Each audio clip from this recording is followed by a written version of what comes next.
Opa, tudo bem? Bem-vindos a Prato Cheio, podcast do Joio Trigo sobre alimentação. Eu sou João Pérez e nesse episódio o prato tá cheio de dúvidas. A gente vai falar um pouco do futuro, de como o mundo pode ficar depois que a gente sair dessa crise. Como em outros de nossos episódios sobre o coronavírus, eu vou só pedir um pouquinho de paciência com a qualidade do som. A gente continua gravando de casa, aqui da quarentena.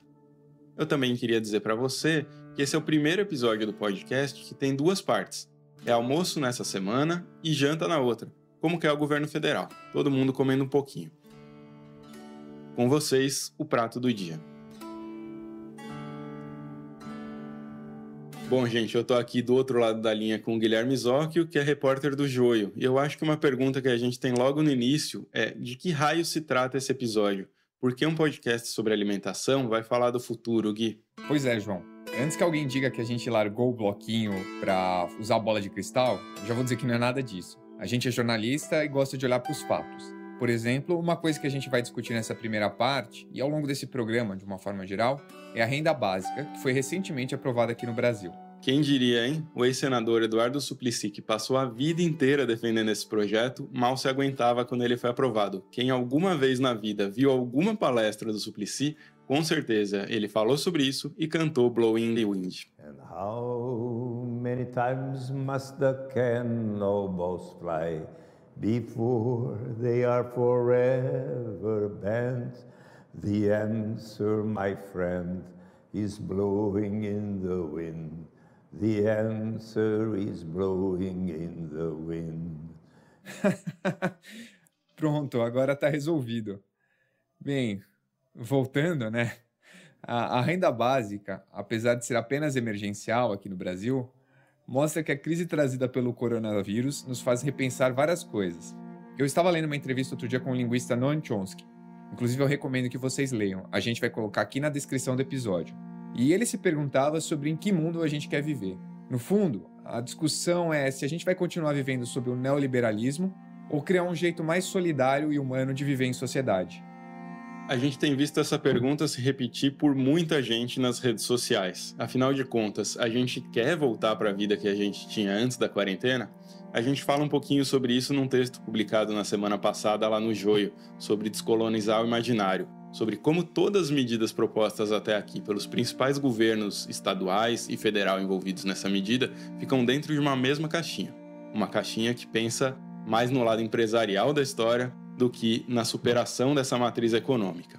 Tem uma discussão interessante, em Amsterdã se começou a pensar numa nova matriz econômica que leva em conta as externalidades, que leva em conta fatores que vão além do puramente econômico. Bom, neoliberalismo é uma palavra importante para entender o presente e pensar o futuro. Há 4 décadas o mundo é regido pela ideia de que o dinheiro pode circular livremente e que o Estado não é obrigado a reverter isso em direitos para as pessoas. A gente conversou com o Daniel Pereira Andrade. Ele é professor de Sociologia na Fundação Getúlio Vargas de São Paulo. O Daniel disse que o baixo crescimento do PIB do Brasil, só 1,1% no ano passado e baixíssimo nos últimos anos, está levando os economistas a repensar algumas ideias, ainda mais nesse momento de pandemia. Esse resultado medíocre já chamou a atenção para o seguinte fato, né? Ou pelo menos colocou uma dúvida, que é a seguinte: assim, os economistas liberais, essas medidas ultraliberais ou neoliberais, elas estão trazendo o resultado que elas prometem? E o que me parece claro é que não, né? Elas estão falhando profundamente nesse sentido. Então, a confiança nesse tipo de política já vinha abalada de um momento um pouco anterior à pandemia. Quando chega a pandemia, eu acho que esse debate se reabre completamente. Um debate que passa não apenas pela política econômica, mas pelo papel do Estado na sociedade de maneira mais ampla. Entre as discussões sobre o papel do Estado, a gente viu ser aprovado no início de abril um projeto de renda básica emergencial, uma medida que foi considerada importante aqui no país para o combate à crise. Mas, como a gente está no Brasil e nada é tão simples, logo que essa medida foi adotada, muita gente começou a perguntar se o Estado deveria gastar dinheiro com algo do tipo, dar dinheiro para as pessoas comerem, né? Que coisa complicada. Pois é, eu conversei com a Graziele Custódio Davi, que é doutoranda em desenvolvimento econômico pela Unicamp. Além disso, ela é editora do podcast É da Sua Conta, que eu super recomendo que vocês escutem. Então, essa pandemia nos coloca diante desse cenário de falar, peraí, a gente pode ter um Estado tão pequeno que não nos garanta saúde pública universal? Que não nos garanta uma condição de proteção social mínima? Será que o Estado não deveria, de fato, ter uma renda básica que fosse permanente, não apenas emergencial nesse cenário? Então, são questões que estão sendo colocadas para nós como sociedade brasileira e para a sociedade internacional como um todo, sobre o papel do Estado, sobre o seu tamanho e sobre o que ele deve cumprir, e sobre os direitos que nós devemos ter. Apesar de tudo de ruim que está acontecendo, se a gente olhar para o nosso governo federal, ele não ajuda para que seja melhor, a Graziele me falou que acredita que existe uma oportunidade para que as coisas mudem para melhor. Eu acho importante ouvir o que ela tem a dizer sobre isso, e aí depois a gente vai para um pequeno intervalo. Mas aproveita esse tempo para pensar um pouquinho nessa ideia. É possível que essa pandemia seja uma oportunidade de se quebrar paradigmas e mudar o rumo da sociedade. A gente vinha numa sociedade extremamente de mercado, individualista, competitiva, e de repente a pandemia nos fala, olha, a melhor forma de se lidar com isso aqui é sendo solidário. É todo mundo se isolando, se colocando dentro de casa, perdendo um pouco, mas, ao mesmo tempo, garantindo condições de proteção, de renda, de socorro às empresas, de forma bastante solidária. Então, essa crise nos coloca com princípios, coloca em conflito princípios nossos como sociedade e que podem fazer com que os princípios econômicos também sejam alterados. É uma oportunidade e é uma esperança também.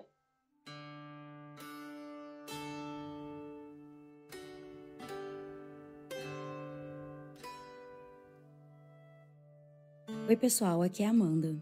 Quero pedir a sua ajuda para levar ao ar a segunda temporada do Prato Cheio. Nossa campanha de arrecadação no Catarse foi organizada ao longo dos últimos meses. Conseguimos livros, rangos, cestas de orgânicos, ecobags e um monte de recompensas legais para quem doar.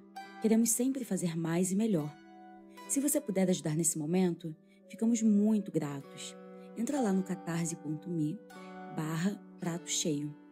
Se não puder, tudo bem. Compartilhe nosso conteúdo e as nossas redes e continue nos acompanhando.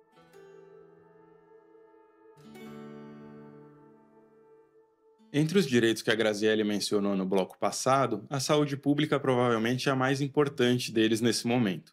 A gente mostrou nas últimas semanas no Joio que o Brasil, devido ao alto índice de doenças crônicas na população, deve ser bastante atingido com casos graves e fatais do coronavírus.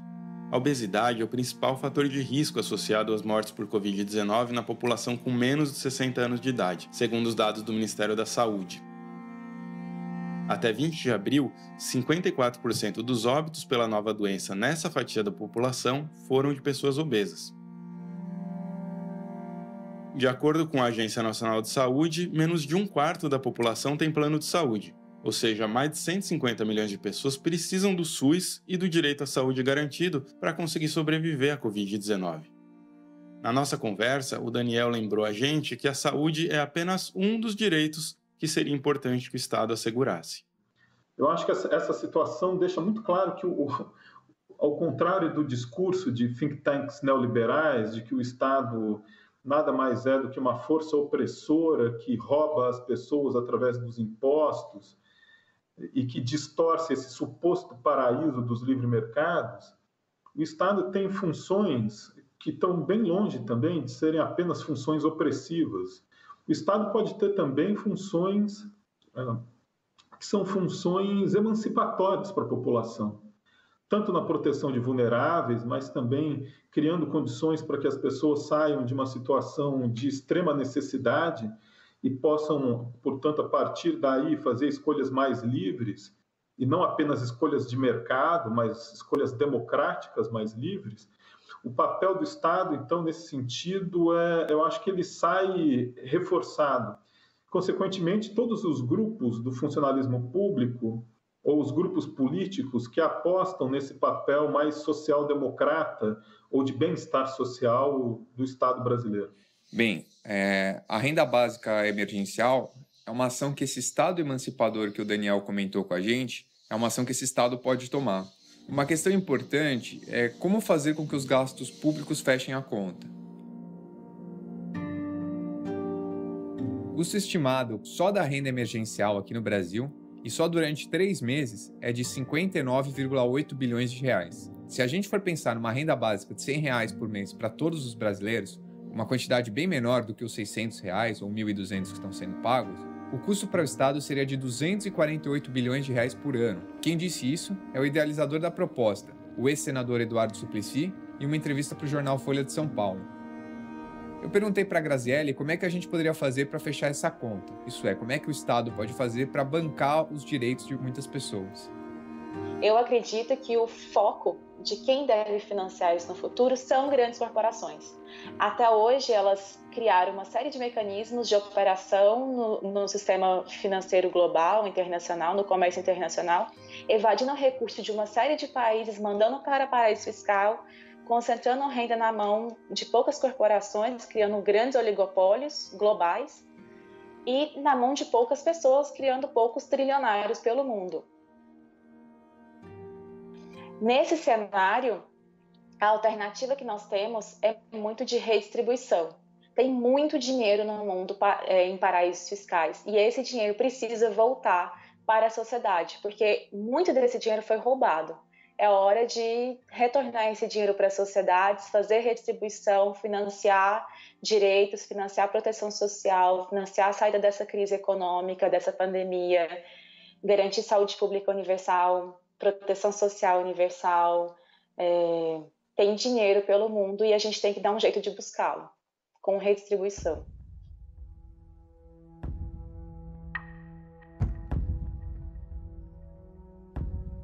Bom, voltando a colocar o pé no assunto que é nossa preferência, nossa especialidade, isso de que a Graziele falou já foi assunto do joio. A gente mostrou, entre outras coisas, que 2 das maiores empresas de bebidas do mundo, a Coca-Cola e a Ambev, abocanham algo em torno de 7 bilhões de reais todos os anos dos cofres públicos no Brasil.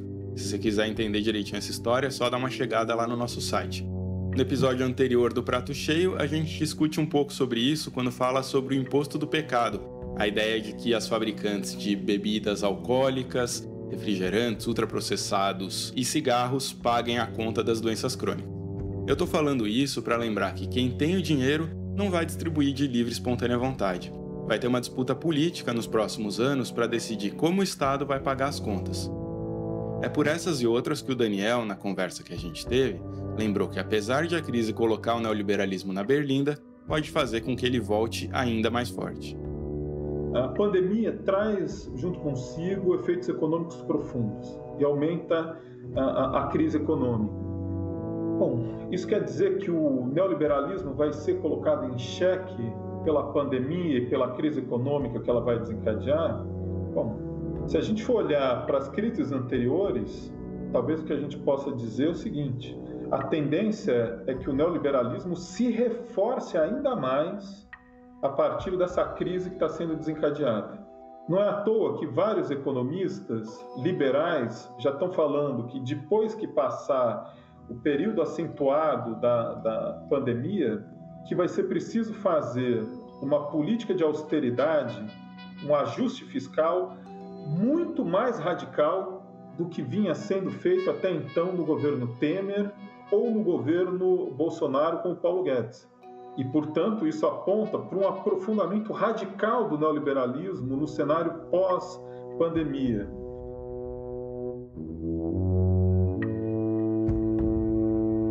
Vocês já devem ter ouvido um velho ditado que diz que quando a gente acha que chegou no fundo do poço, ele sempre pode ser mais fundo. Por um lado, a observação do Daniel é importante, é um alerta para o que pode ser do nosso futuro. Por outro lado, a Graziele me falou que essa crise do coronavírus é diferente de tudo que já existiu antes. E por isso mesmo, por ser tão diferente, a solução pode ser também diferente. O próprio fato de estarmos hoje, uma porcentagem importante da população, isolados em nossas casas, com efeitos práticos em nossas vidas, a necessidade de várias pessoas e empresas precisarem de um socorro do Estado de uma forma muito mais concreta. O socorro não está indo só para o mercado financeiro, ele está indo também, ainda que de forma insuficiente, ele também está indo para as empresas, ele também está indo para as pessoas. São esses fatos de um tipo de crise diferente, vindo de um cenário mais concreto, com socorro não só do mercado financeiro, mas de empresas e de pessoas, que gere uma oportunidade nova e única para se repensar. Então, é possível que seja exatamente como foi antes? Sempre é possível. Mas estamos diante de uma oportunidade diferente. Essa é uma crise diferente. Então, pode ser que a gente saia dela de uma forma diferente também. Você sabe que esta é a canção que os povos do mundo saíram às ruas para tentar acabar com a guerra do Vietnã e depois a guerra do Iraque, porque ela fala quanto tempo vai precisar mais até que as pessoas compreendam que é necessário se instituir os instrumentos de justiça que possam trazer a paz. Então, ele assim diz: How many roads must a man walk down before you may call him a man? And how many seas must the white dove sail before she sleeps in the sand? Tudo que está acontecendo, às vezes me faz pensar que a gente está vivendo um grande pesadelo, uma verdadeira distopia, como aquelas que aparecem descritas nos livros. Em 1984, o livro do escritor britânico George Orwell, falava-se de um governo autoritário, governado por um suposto Big Brother, que mentia descaradamente para as pessoas. Bem, se você viveu no Brasil nos últimos 2 anos, pelo menos, basta um pequeno olhar para as notícias para ver o que o nosso presidente faz. E, nos últimos dias, ironicamente, qual é o nome do programa de televisão que está fazendo muito sucesso? Esse é o presente nosso, esse é o presente do Brasil.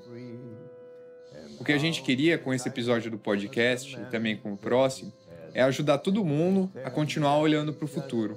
É isso, pessoal. Obrigado. Muito bem, a gente chegou ao final de mais um Prato Cheio e no próximo episódio a gente continua essa discussão sobre o futuro a partir da saúde e da alimentação no mundo pós-coronavírus. A edição de áudio desse episódio é do Vitor Oliveira, o roteiro é do Guilherme Zóquio, as redes sociais do Prato Cheio são feitas pela Amanda Flora e o design fica com a Denise Matsumoto. As músicas foram retiradas do YouTube. Vieram de uma entrevista do Eduardo Suplicy para o Estadão e de uma aula dele na Câmara Municipal de São Paulo. Antes de ir embora, a gente quer agradecer ao Moriti Neto pelas contribuições com o roteiro. Por fim, a gente também quer aproveitar e pedir para você contribuir com a nossa campanha de arrecadação no Catarse. É só acessar catarse.me, M de Maria, E de Escola, /prato cheio. Para terminar, fiquem com essa mensagem. Vocês vão reconhecer a voz e a letra da música. Valeu, pessoal. Até a semana que vem. Quantas vezes uma montanha precisará existir até que possa ser lavada para o mar? Quantos anos precisará um povo existir como o povo brasileiro até que finalmente ele possa alcançar a liberdade? Quantas vezes precisará um homem virar a sua cabeça fingindo que não está vendo as coisas? Quantos ouvidos precisará uma pessoa ter até que possa ouvir as pessoas chorarem? Quantas vezes precisará um homem olhar para cima até que possa ver o céu? Quantas mortes precisarão acontecer até que se perceba que muitas pessoas já morreram? A resposta, minha amiga, está sendo soprada pelo vento. A resposta está sendo soprada pelo vento. The answer, my friend, is blowing in the wind. The answer